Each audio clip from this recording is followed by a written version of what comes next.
Good morning friends. તો આપણે carboxylic એસિડની બનાવટ લાસ્ટ લેક્ચરમાં જોઈ. હવે કાર્બોક્સિલિક એસિડના રાસાયણિક ગુણધર્મોમાં બે ગુણધર્મો આવે છે મિત્રો. એક OH બંધ તોડવાવાળો આવશે અને એક CO બંધ તોડવાવાળો આવશે. આ બંને રાસાયણિક ગુણધર્મો વાળી પ્રક્રિયાઓ પૂર્ણ થાય એટલે આ ચેપ્ટરનો થિયરિટિકલ પોર્શન જે ગુજરાત બોર્ડે આપણને આપેલો છે એ કમ્પ્લીટ થશે. મિત્રો કહેવાનું એ છે કે જેમ આલ્ડીહાઇડ, કીટોન અને કાર્બોક્સિલિક એસિડ જે છે આ ચેપ્ટર એના હવે કદાચ બે લેક્ચર લેવાના રહેશે એટલે આ ચેપ્ટર કમ્પ્લીટ થઈ જશે. બરાબર. સાથે સાથે મેં બે વાર લખવાનું કીધું છે તમને બધી થિયરી. બરાબર છે. જે વિદ્યાર્થીઓ નથી લખીને લાવતા એમના ઘરે ફોન જાય જ છે. બરાબર. દરરોજ દિવસ ચેક કરે છે. નથી બરાબર હોમવર્ક આવતો એમના ઘરે ફોન જાય છે. બરાબર છે. એટલે બેટર છે કે જે લોકો સારું કરે છે અભિનંદન કે તમે લોકો ડેઈલી મોટાભાગના વિદ્યાર્થીઓ હોમવર્ક મોકલે છે એટલે એ બારે તમને પ્રેક્ટિસ થશે મિત્રો. બીજું કંઈ નથી. ખાસ જેઈના વિદ્યાર્થીઓ માટે ખૂબ અગત્યનું કે આ સમયે તમારે પ્રેક્ટિસ પ્લસ તૈયારી બંને જોઈએ છે. બરાબર. એટલે સાથે સાથે કરશો તો કામમાં આવશે. અત્યારે હાલ આપણે 12મું ચેપ્ટર બે લેક્ચરમાં પૂર્ણ કર્યા બાદ 13મા ચેપ્ટર પર ચાલ્યા જશું. એમાં કારણ કે આપણે જેઈનો સિલેબસ કમ્પ્લીટ કરવાનો પ્રયત્ન કરવો છે જેથી કરીને તમને માર્ક્સ ન કપાય. મિત્રો ગભરાવાની કોઈ જરૂર નથી કારણ કે જે રીતનો આ વર્ષના વાતાવરણ જે છે એ પ્રમાણે પેપર પણ તમારા જે આવશે NCERT બેઝ જ આવશે. એટલે તમારો NCERT કમ્પ્લીટ હશે એટલે કોઈ તકલીફ નથી પડવાની મિત્રો. બરાબર. એટલે પહેલો ટાર્ગેટ બનાવો, બીજે ક્યાંય ફાફા નહીં મારતા, NCERT ને જ પહેલા કમ્પ્લીટ કરો. બરાબર મિત્રો. પછી લાસ્ટ 15 દિવસની વાર હોય ત્યારે આપણે એક્ઝામ લેવી. અત્યારે આપણે એક્ઝામ ટૂંક સમયમાં સ્ટાર્ટ થઈ જશે એકાદ વીકની અંદર. પણ લાસ્ટ 15-20 દિવસની વાર જ્યારે આપણે જે ભૂતકાળમાં જેઈના પેપરો લેવાના છે એના આપણે 10-15 પેપરો સોલ્વ કરશો એટલે ઓટોમેટિક તમારું જે સ્કિલ પાવર છે એ આગળ આવશે. કહેવાનું એ છે કે 13મું ચેપ્ટર પૂરું થયા બાદ 11, 12, 13 ના સ્વાધ્યાય અને લખાણ સંબંધિત પ્રશ્નો પણ હું બોર્ડ પર ચલાવવાનો છું. બરાબર. એટલે કોઈ ચિંતા કરવાની નથી. 11, 12, 13 બંનેના બાકી જ છે. 3 ચેપ્ટરના લખાણ સંબંધિત પ્રશ્નો અને જે જરૂરી સ્વાધ્યાય કાર્બનિક પરિવર્તન એ બધું બોર્ડ પર ચાલશે જ. બરાબર. પણ પહેલા ટાર્ગેટ એ છે કે હું જો સિલેબસ તમારો 13મું ચેપ્ટર પૂર્ણ કરી દઉં તો તમારું કેમિસ્ટ્રીનું મોટા ભાગનું 1 થી 14 ચેપ્ટર કમ્પ્લીટ થાય એટલે તૈયારી કરવા પણ લાગી જાઓ. 5મું ચેપ્ટર અડધું બાકી છે એટલે ફરીવારથી પાછું ચલાવવાનું છે. બરાબર. તો એ પ્રમાણે તમે ક્લિયર થતા જાઓ તો તમારું ઓર્ગેનિક સાથે 10, 11, 12, 13 આ 4 ચેપ્ટર ઓર્ગેનિકના જે બહુ મહત્વના છે ચાર એક સાથે થઈ જશે તો તમે પછી તરણતરના સ્વાધ્યાય હું ચલાવીશ, પછી લખાણ સંબંધિત પ્રશ્નો પણ ચલાવીશ. ત્યારે રિવિઝન પાછું થશે એટલે અત્યારે પણ થશે ને ત્યારે પાછું ડબલ વાર ભણાય. એટલા માટે આપણે આ રીતે આયોજન કરેલું છે. તો મિત્રો ધ્યાન દઈએ. છેલ્લે બે થિયરી બની કાર્બોક્સિલિક એસિડનો OH બંધ તૂટવાની અને CO બંધ તૂટવાની પ્રક્રિયા. પહેલા આપણે OH બંધ તૂટવાની પ્રક્રિયા લખીએ. તો કાર્બોક્સિલિક એસિડનો OH બંધ તૂટતો હોય એવી પ્રક્રિયા છે મિત્રો. તો સૌથી પહેલા ધાતુ સાથેની પ્રક્રિયા ટાઈમ પાસ છે. આપણે એકવાર જલ્દી જોઈ લઈએ. તો OH બંધ એટલે આ OH કહેવાય, આ વચ્ચેથી તૂટે અને OH બંધ તૂટ્યો કહેવાય. તો RCOO H નીકળી ગયો અને એની જગ્યાએ Na આવી જશે. આગળ 2 મોલ છે એટલે આગળ 2 મોલ લઈ લઈએ અને અહીંયા 2 H આપડા વૈધા H2 વાયુ મુક્ત કરવા અહીંયા લખ્યું છે. આખું વિધાન લખવાનું તમારે ખાલી એટલું લખવાનું ધાતુ સાથે. તમારે એવું લખવાનું કાર્બોક્સિલિક એસિડ ધાતુ સાથે પ્રક્રિયા કરીને હાઇડ્રોજન વાયુ મુક્ત કરે. સેમ અહીંયા પણ CH3CO પણ Zn ઉપર +2 હોય એટલે 2 વખત લઈને Zn લેવું પડે +H2 આ રીતે આપણે કરવું પડશે મિત્રો. તો આ પ્રમાણે તમારું ધાતુ સાથેની પ્રક્રિયામાં હાઇડ્રોજન વાયુ અને આ ઝિંક એસિટેટ કહેવાય અને ઝિંક એસિટેટ. બરાબર છે. આ સોડિયમ કાર્બોક્સિલેટ કહેવાય, સોડિયમ કાર્બોક્સિલેટ. તો આ રીતના સંયોજનો બને +H2 વાયુ બે સાથે એટલે કે આલ્કલી સાથે. તો આમાં તો ઈઝી જ છે મિત્રો. જો આ પણ એટલું જ ઈઝી છે. કેવી રીતે? આ OH બંધ તૂટે, આ OH બંધ તૂટે, આ એને અહીંયા ચાલ્યો જાય અને H અહીંયા આવી જાય. તેનો મતલબ એવો થયો RCOO Na H2O પાણી મુક્ત થશે અને ક્ષાર બન્યો. સેમ અહીંયા પણ આ H છે અહીંયા આવી જાય અને NH4 છે એ અહીંયા આવી જાય. તો CH3COO NH4 ammonium acetate +H2O. Carbonate ને બાયકાર્બોનેટ સાથેની પ્રક્રિયામાં 3 વસ્તુ છૂટી પડશે મિત્રો. ધ્યાન દઈએ. અહીંયાથી OH બંધ તૂટશે, અહીંયાથી OH બંધ તૂટે તો આની સાથે આ Na જોડાઈ જાય એટલે RCOO Na વત્તા હવે એક H છે અને આ HCO3 છે એટલે CO3 માંથી O અને આ બે H એટલે H2O વત્તા CO3 માંથી O એટલે CO2. સેમ અહીંયા પણ 2 ટાઈમ CH3COO Na વત્તા H2O વત્તા CO2 અને અહીંયા કાર્બન ડાયોક્સાઇડ વાયુ મુક્ત થાય છે મિત્રો, અહીં લખ્યું છે CO2 વાયુ મુક્ત થાય છે. તો આ OH બંધ તોડવાની પ્રક્રિયા આપણે 3 જોઈ. પછીની જે થિયરી આવે છે એની અંદર તો કાર્બોક્સિલિક એસિડ ના જલીય દ્રાવણ માટે વિયોજન અચળાંક K નું સૂત્ર તારો, K અને pK પરથી મળતી માહિતી સમજાવો. મિત્રો આ બહુ મહત્વની થિયરી છે, કારણ કે આ આવડશે એટલે 13મા ચેપ્ટરની અંદર બેઝમાં પણ સેમ આવો આવશે, પણ એસિડની જગ્યાએ બેઝ લેવાનો આવશે. તો કાર્બોક્સિલિક એસિડનું પાણીમાં કાર્બોક્સિલિક પાણીમાં જલીયકરણ કરે એટલે વિયોજન પામે, IH આમાં આવી જાય એટલે આ ભેગું થઈને H3O+ હાઇડ્રોનિયમ આયન બને અને RC=- બને. હવે સંતુલન અચળાંકનું સૂત્ર બનાવવું હોય તો પહેલા નિપજો લખવાનું. 11મું ધોરણ સંતુલન અચળાંક H3O+ પછી આ પ્રક્રિયકો આ રીતનું થાય. મિત્રો આ H2O અહીંયાની બાજુમાં ગુણી નાખું તો હવે વધ્યું RC=- H3O+ અને એસિડ RC=H. મિત્રો આ બેને ભેગા કરો એટલે K થઈ જાય, બરાબર. તો હવે સૂત્ર આવશે K સેમ K બરાબર RC=H. મિત્રો આમાં બહુ સ્પષ્ટ છે, આ K અને આ H3O+ જે છે અહીંયા K ચલે છે H3O+, આવું આપણી પાસે છે. આની સાંદ્રતા વધે, ઇન શોર્ટ K વધે, રેડી. અને આની સાંદ્રતા K વધે એટલે એની એસિડિકતા વધે, પરંતુ આપણે અહીંયા છે ને K ની જગ્યાએ pK નો ઉપયોગ થાય છે, આ ઊંધું. હવે pK નો મતલબ શું થાય? આપણે કહો pH નું સૂત્ર લખીએ તો -log10H+ આવું લખાય. એમ pK લખવું હોય તો H+ કાઢીને શું કરવું પડે? K.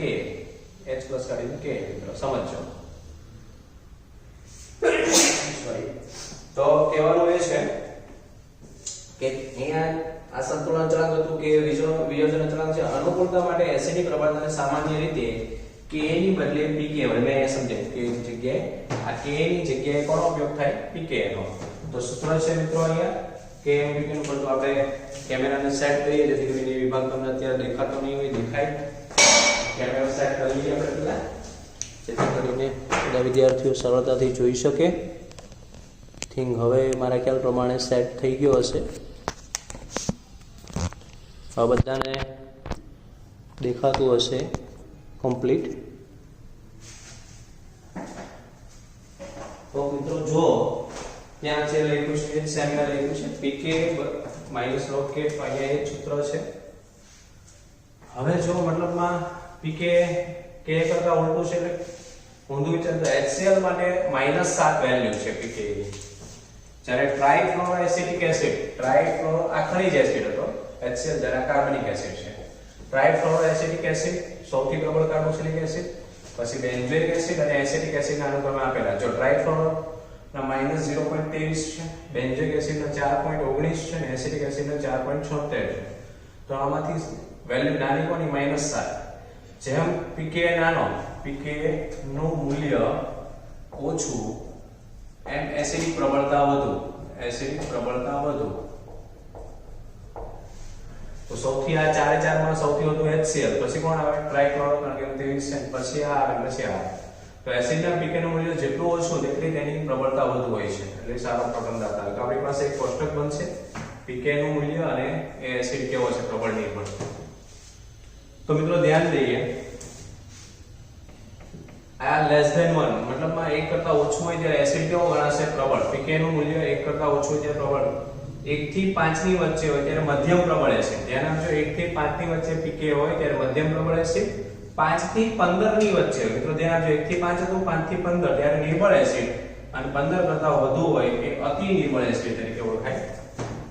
તો અહીંયા આપણી પાસે pK અને માહિતી કમ્પ્લીટ થઈ. હવે પછીની થિયરી આપણી આવશે આલ્કોહોલ અને ફિનોલ કરતા કાર્બોક્સિલિક એસિડ સંયોજન વધુ પ્રબળ એસિડ વિશે સમજાવો.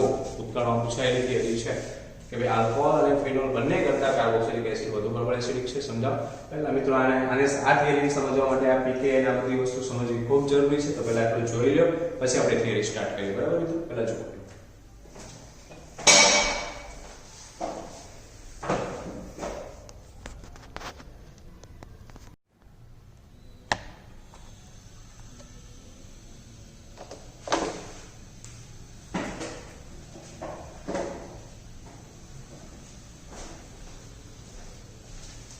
તો મિત્રો એક મહત્વનો સવાલ હતો, આલ્કોહોલ અને ફિનોલ કરતા કાર્બોક્સિલિક એસિડ સંયોજનો વધુ પ્રબળ એસિડિક છે, સમજાવો. તો ત્યાં સાઈડમાં આપણે લખીને આગળ વધીએ. તો કહેવાનું એ છે કે આ ઓલરેડી આપણે જ્યારે આલ્ડિહાઇડ કીટોન આલ્કોહોલ ભણતા હતા ત્યારે પણ એક ફિનોલ આલ્કોહોલ ઇથર વાળા સંયોજનમાં આવેલું કે ફિનોલ આલ્કોહોલ કરતા વધુ એસિડિક ફિનોલ છે.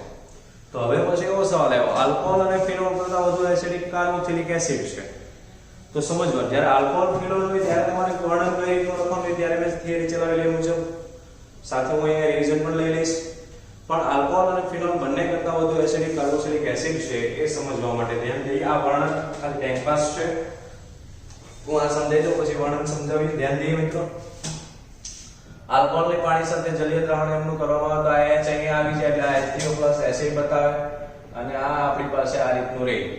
પણ આના કોઈ સંસ્પંદન નથી એટલે આ સ્થાયી નથી.